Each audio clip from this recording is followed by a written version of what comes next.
Yo, c'est Noémie et aujourd'hui je vous retrouve pour vous présenter ma wishlist pour le mois de janvier. Comme d'habitude, je vous mettrai par ici le timer qui vous permettra de vous retrouver plus facilement dans cette vidéo et on va commencer sans attendre avec les grands formats. Le 2 janvier chez Pocket Jeunesse sortira Killing November de Adriana Mater. C'est un thriller fantastique peut-être ?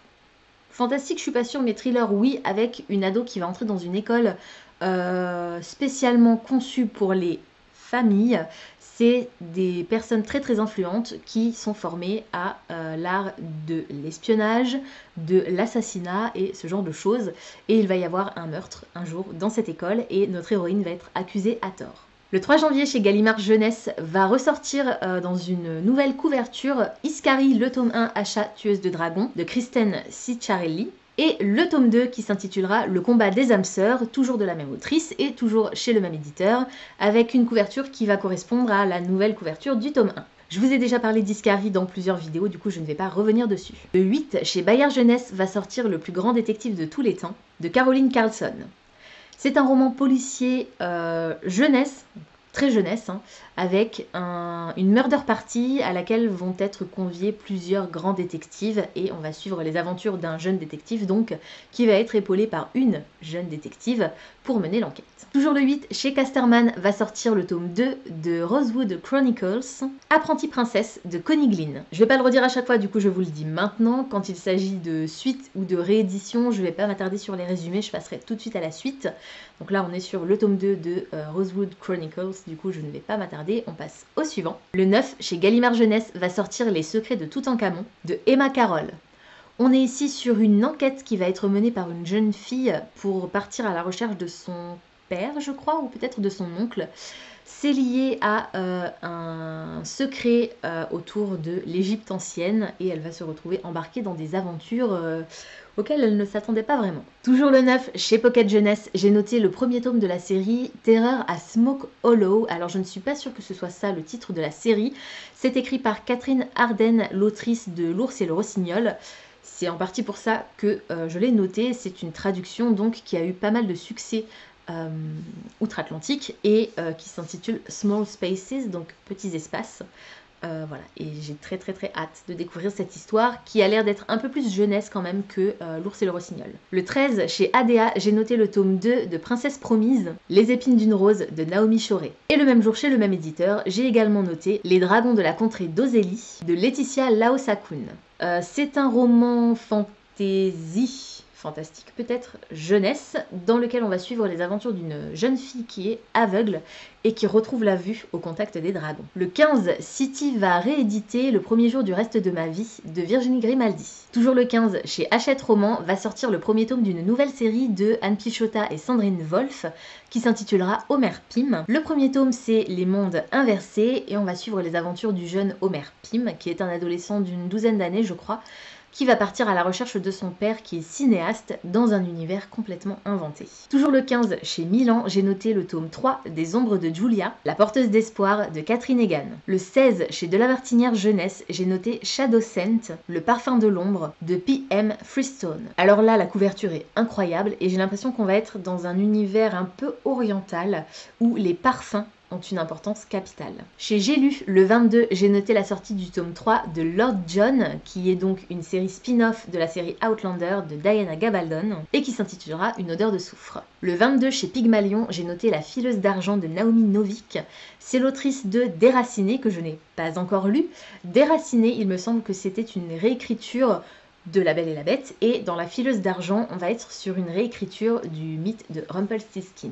Le 23, Gallimard Jeunesse va sortir les éditions collector 20e anniversaire du tome 3 de Harry Potter, donc Harry Potter et le prisonnier d'Azkaban de J.K. Rowling. Vous savez, c'est ces superbes éditions aux couleurs des 4 maisons, version hardback avec une jaquette. J'ai déjà mon tome puisque moi cette édition je les achète en VO, donc voilà, mais si vous préférez les acheter en français, sachez qu'ils sortent le 23 janvier. Le 24 chez Mnemos, j'ai noté Les 6 cauchemars de Patrick Morand. Je vais pas vous en dire trop sur cette histoire parce qu'il me semble, d'après le résumé, qu'on va être sur un spin-off, une suite ou un préquel, je ne sais pas, de La Cresserelle dont je vous avais déjà parlé l'année dernière. Le 29, chez Albin Michel, j'ai noté pour la première fois un titre de Liane Moriarty dans ma wishlist, Pourquoi? Parce qu'il s'intitule 9 parfaits étrangers et que le synopsis me fait très très fortement penser à 10 petits nègres d'Agatha Christie. Le 30, chez Lumen, va sortir le premier tome d'une nouvelle, entre guillemets, série de Victoria Schwab, c'est Cassidy Blake. Le premier tome s'intitule Chasseuse de fantômes. On est dans un univers un petit peu plus jeunesse que les précédentes séries de V.E. Schwab. Je vous dis que c'est une nouveauté parce que ça fait déjà pas mal d'années que cette série est parue aux États-Unis. Je dis pas mal d'années, mais ça fait peut-être que 2 ans. Enfin bon, en tout cas, ça fait un moment. Voilà, et chez nous, ça arrive seulement maintenant, mais ça arrive. Je pense que le titre parle de lui-même, Cassidy Blake, chasseuse de fantômes. La couverture également, on est sur une jeune fille qui va être capable de voir les fantômes et qui va devoir les amener dans l'au-delà. Et pour en terminer avec les grands formats, je passe maintenant chez Scrineo, toujours le 30 janvier. J'ai noté La Ligue des malfaisants héroïques de Amelius Melgan. C'est un titre qui m'intrigue vraiment beaucoup, je trouve que la couverture est assez sympa. La couverture est là. Je trouve que la couverture est assez sympa. On va être dans un univers où il y a une société qui est capable de vous faire vivre des aventures. Un peu comme un escape game où vous vous prenez pour un enquêteur et voilà, vous avez 1 heure pour mener l'enquête. Bah là, cette société peut créer complètement de A à Z une enquête, un univers, et vous permettre de devenir le héros de votre propre vie. Mais visiblement, ça va pas très bien se passer. Je passe maintenant au format poche et le 2 janvier chez Hugo Poche, donc vont sortir 3 titres qui me tiennent particulièrement à cœur. Le seul petit problème, c'est que je ne suis pas capable de vous dire si ce sont les versions intégrales ou des versions abrégées. Je n'ai pas trouvé l'information, donc je vous laisse faire vos propres recherches si ça peut vous intéresser. Il s'agit de Orgueil et préjugés et Raison et sentiments de Jane Austen, et le 3e c'est Les Hauts de Hurlevent d'Emily Brontë. Toujours le 2, chez le livre de poche Jeunesse, va sortir le premier tome de la série Grisha de Lee Bardugo, et ce premier tome s'intitule Les Orphelins du Royaume. À la même date et chez le même éditeur va sortir Legendary, le tome 2 de Caraval de Stéphanie Garber. Le 9, chez Michel Lafon, va sortir le premier tome de La fille de deux mondes qui s'intitule Un pied dans la tombe, et c'est écrit par Cici Hunter.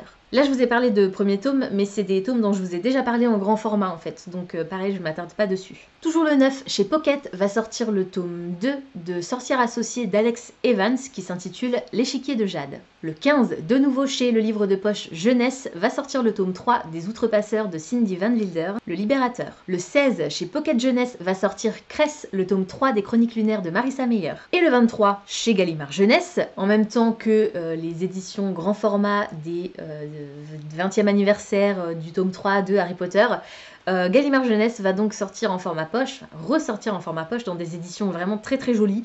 Les Contes de Biddle le Barde, Le Quidditch à travers les âges et Vie et habitat des animaux fantastiques. Je passe maintenant aux albums, et le 2 janvier chez Gauthier Langros, j'ai noté Ma licorne fait des proutes à paillettes de Suzanne Barton. C'est un album qui va aborder la thématique de l'amitié. Pour ce qui est des albums, je vais essayer de vous parler principalement des thématiques qui sont abordées puisque c'est ce qu'il y a de principalement important, on va dire, dans les albums. Moi, c'est la thématique qui me parle et surtout le dessin. Donc, une licorne qui fait des proutes à paillettes, ben voilà quoi, ça marche. Enfin, en tout cas, avec moi, ça marche avec ce dessin. Si ça avait été un autre dessin, peut-être que ça aurait pas marché. Mais là, en tout cas, la couverture m'interpelle. Et voilà, ça va parler d'amitié, de sororité aussi. Et pour moi, c'est très important puisque vous le savez, maintenant, j'ai une sœur. Donc voilà. Avec qui on s'entendait pas très bien quand on était plus jeune, mais maintenant ça va beaucoup mieux. Donc voilà, c'est une thématique qui me touche beaucoup. Le 3, chez Mijade, j'ai noté Amoureux de Hélène Delforge. C'est la même autrice qui avait écrit Maman. Et c'est illustré par le même illustrateur, et j'ai très hâte de découvrir ce nouvel album puisque Maman était vraiment sublime, incroyable. Et donc là c'est amoureux, donc sur les différentes formes d'amour les différentes formes que peut prendre l'amour. Je vais y arriver. Le 8, chez Kamburaki, j'ai noté Le chemin de Jada de Laura Nsafou. Encore une histoire de sororité avec 2 petites filles qui sont jumelles mais qui n'ont pas la même couleur de peau et qui doivent essayer de s'accepter tout simplement telles qu'elles sont. Le 9, chez L'Élan Vert, j'ai noté L'ours très câlin de Ji Yeon Park, désolée pour la prononciation. Et donc là, on est sur une histoire d'amitié entre animaux. Toujours le 9, chez Grund cette fois, j'ai noté Le petit Trachasaurus de Rachel Bright, et la couverture par ici, la couverture et le titre parlent d'eux-mêmes, je pense. On va être sur un petit dinosaure qui se pose beaucoup trop de questions. Le 15, chez Didier Jeunesse, j'ai noté Tout seul de Rosemary Chauget. Clairement, c'est le dessin qui m'a interpellée. On va être, je crois, sur un renard qui va partir à la recherche de son papa ou de son fils. Je sais plus dans quel ordre, lequel des deux est perdu. Le 15, à l'école des loisirs dans la collection Loulou et compagnie que j'adore, j'ai noté un nouveau titre de Mathieu Maudet, qui est un auteur que j'adore aussi. Ça s'appelle Occupé. Je pense que le visuel parle pour lui-même. Et le deuxième titre, c'est Il est où Chat de Michel Van Zeveren. Et j'avais adoré Chat. Non, C'est quoi Chat? Voilà, j'avais adoré C'est quoi Chat, qui est voilà, avec ce petit garçon et ce chat. Et on ne sait pas vraiment lequel des deux parle, entre le chat ou le petit garçon. Et c'est vraiment adorable. Le 29, chez Glénat Jeunesse, j'ai noté La couleur de l'amour de Béatrice Ruffier-Lacasse. Alors, je pense qu'on va être sur les différentes couleurs que peut prendre l'amour. Tout simplement. Le 29, chez Petit Glénat, j'ai noté Monstre est amoureux de Séverine Gauthier. C'est un personnage que j'adore avec des dessins de Stan Manoukian qui sont absolument incroyables. Voilà, c'est à chaque fois qu'il y a un nouvel album qui sort, c'est vraiment génial et c'est trop beau, donc j'ai trop hâte. Et pour finir avec les albums, toujours le 29 chez Sarbacane cette fois, j'ai noté Les Esprits de l'escalier de Clémentine Beauvais. Je l'ai noté parce que c'est Clémentine Beauvais et parce que le dessin a l'air vraiment génial. Je me souviens plus du tout de l'histoire, mais bon, je pense qu'on va être avec quelque chose autour des fantômes. Voilà, donc j'ai très hâte de le découvrir. Je passe maintenant aux bandes dessinées et le 2 janvier chez Bambou va ressortir le tome 1 de T-Zombie, toujours affamé de Christophe Cazenove. Alors c'est un titre qui est paru il y a un sacré bout de temps maintenant et qui reparaît là à un prix un peu exceptionnel pour un prix découverte on va dire, je crois qu'il est à moins de 5 € il me semble. Voilà, et on va être sur une jeune fille un peu gothique qui se balade un soir dans un cimetière et qui va faire la rencontre d'un petit zombie. Voilà, et ça va être des gags, pas mal d'humour noir, ce genre de choses. Et je sais que Stéphanie de la chaîne Pikiti les aime beaucoup. Donc voilà, j'avais envie aussi de les découvrir à mon tour. Le 8, chez Casterman, j'ai noté le tome 6 de la série Hilda, qui s'intitulera Hilda et le roi de la montagne. C'est écrit par Luc Pearson, et je vous en ai parlé il y a très peu de temps dans un book haul, je crois, parce que j'ai acheté le tome 1 chez France Loisirs en fait. Toujours le 8, chez Delcourt, un nouveau tome des Reines de Sang. Vous savez, cette collection que j'aime beaucoup chez Delcourt. J'ai moi-même Aliénor, la légende noire. J'ai les 4 premiers tomes dans ma bibliothèque pile à lire, parce que j'ai lu que le premier tome pour l'instant. Et j'aime vraiment beaucoup cette collection de destins de femmes célèbres. Et donc là, le tome qui sort, c'est sur Constance d'Antioche, la princesse rebelle, et c'est déjà le tome 2. Et c'est écrit par Jean-Pierre Pécaud. Toujours le 8, chez Kenes, va sortir le tome 3 de Nani Mandy, qui s'intitulera Dans le cœur de Célia, et c'est réalisé par Joris Chamblin. Ça fait très longtemps que le tome 2 de Nani Mandy en bande dessinée est paru, et j'avais vraiment beaucoup aimé le tome 1 et le tome 2, du coup j'ai très hâte de découvrir cette suite. Toujours le 8, chez Marabout cette fois, j'ai noté Ma vie de licorne de Caroline Gaujour, dans lequel on va suivre les aventures d'une maman dans son quotidien. C'est une bande dessinée un petit peu humoristique sur le quotidien de cette maman, pas toujours facile avec ses enfants. Et là, à la même date et chez le même éditeur, j'ai noté aussi Slow Conso de Caroline de Surani. Et là, c'est plus une BD documentaire aide à la consommation sur comment on peut mieux consommer, enfin moins consommer et mieux consommer pour un peu tout, l'habillement, l'alimentation, et de manière générale, et ça m'intéresse vraiment beaucoup, surtout en ce moment. J'ai mon côté un petit peu écolo qui ressort, donc voilà, j'ai envie de faire un peu plus attention à ce que je consomme, à ce que je mange, donc voilà, je pense que ça peut être un bon point de départ. Et toujours le 8, chez Sarbacane, j'ai noté le tome 2 de la famille Vieille Pierre, Lucie et l'énigme du Sphinx, de Joe Todd Stanton. Je vous en ai pas parlé de cette bande dessinée puisque je la découvre moi-même là, maintenant, avec ce tome 2. C'est le dessin qui m'a pas mal interpellée. Ça a l'air d'être une bande dessinée un petit peu fantastique avec une famille assez étrange et je pense que ça peut être sympa. Le 22, chez Achilleos, j'ai noté la sortie du premier tome d'un comics qui s'appelle Critical Role Vox Machina. Le premier tome, c'est Origins, et c'est réalisé par Matthew Mercer et Matthew Colville. Je vous laisse constater par vous-même que d'après le visuel, on est sur un univers très fantasy. Ça m'a pas mal fait penser au Seigneur des Anneaux par certains côtés, donc j'ai très hâte de découvrir cette histoire. Et pour en finir avec les bandes dessinées, je repars donc toujours à la date du 22, mais chez Delcourt, Un nouveau tome dans la collection Les Reines de Sang, cette fois-ci c'est Cléopâtre, la Reine Fatale. C'est également le tome 2 et c'est réalisé par Marie et Thierry Gloris. Je termine comme d'habitude avec les mangas. Le 2 chez Glénat va sortir le tome 4 de La Lanterne de Nyx de Kan Takahama. Le 16 chez Komiku. Ça me paraît un peu étrange, donc c'est à reconfirmer, et de toute façon depuis le temps que j'attends cette suite, elle est repoussée tous les mois en fait. Tous les mois je la note et tous les mois elle est repoussée. Donc si ça se trouve ce sera encore pas pour janvier, mais en tout cas pour l'instant en date du 16 chez Komiku sont prévus les tomes 9 et 10 de la série Arte de Kei Okubo. Le 22 chez Delcourt est prévu le tome 2 de Frères Alloué de Ichihiro Ako. Le 23 chez Kiyun est prévu le tome 3 de BL Métamorphose de Kaori Tsurutani. Toujours le 23 chez Komiku, une petite nouveauté cette fois-ci qui s'intitule Supinu. C'est le tome 1 et c'est réalisé par Yu Ori. On va suivre les aventures d'un frère et d'une sœur qui vivent dans une petite maison et qui vont voir débarquer chez eux un pissenlit, vous savez, un petit pédoncule, une petite fleur de pissenlit. Ils vont l'enfermer et cette fleur de pissenlit va se transformer en une petite créature trop choupinou qu'ils vont appeler Soupinou. Et pourquoi Soupinou? Parce qu'on va avoir un côté cuisine en fait dans cette histoire avec pas mal de recettes de soupe. Voilà, ça a l'air trop chou, le dessin m'interpelle vraiment beaucoup, la thématique est vraiment mignonne, du coup j'ai très hâte de voir ce que ça peut donner. Le 29 chez Soleil va sortir le premier tome d'une nouvelle série de Saki Aikawa, vous savez que j'adore cette mangaka, j'aime vraiment beaucoup ce qu'elle fait, et sa nouvelle série s'intitule Le baiser du renard.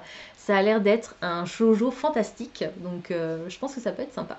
Le 30 chez Akata devrait sortir le tome 10 de Perfect World de Rie Haruga. Et pour finir, le 31 janvier chez Kana devrait sortir le tome 2 d'un petit ami trop parfait de Mizuki Oshino. Voilà, c'est tout pour aujourd'hui, j'espère que cette vidéo vous aura plu. Comme d'habitude, n'hésitez pas à me dire dans les commentaires si certains des titres que je vous ai présentés aujourd'hui vous intéressent, si vous avez envie d'en lire certains, quel est votre titre prioritaire pour janvier, est-ce que vous avez repéré d'autres sorties que je n'ai pas mentionnées ici. Pensez à vous abonner à la chaîne, à liker et à partager cette vidéo, ça me fera toujours plaisir.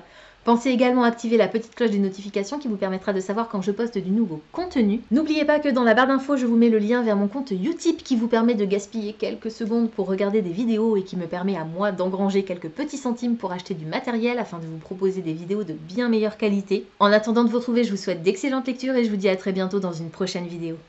Ciao!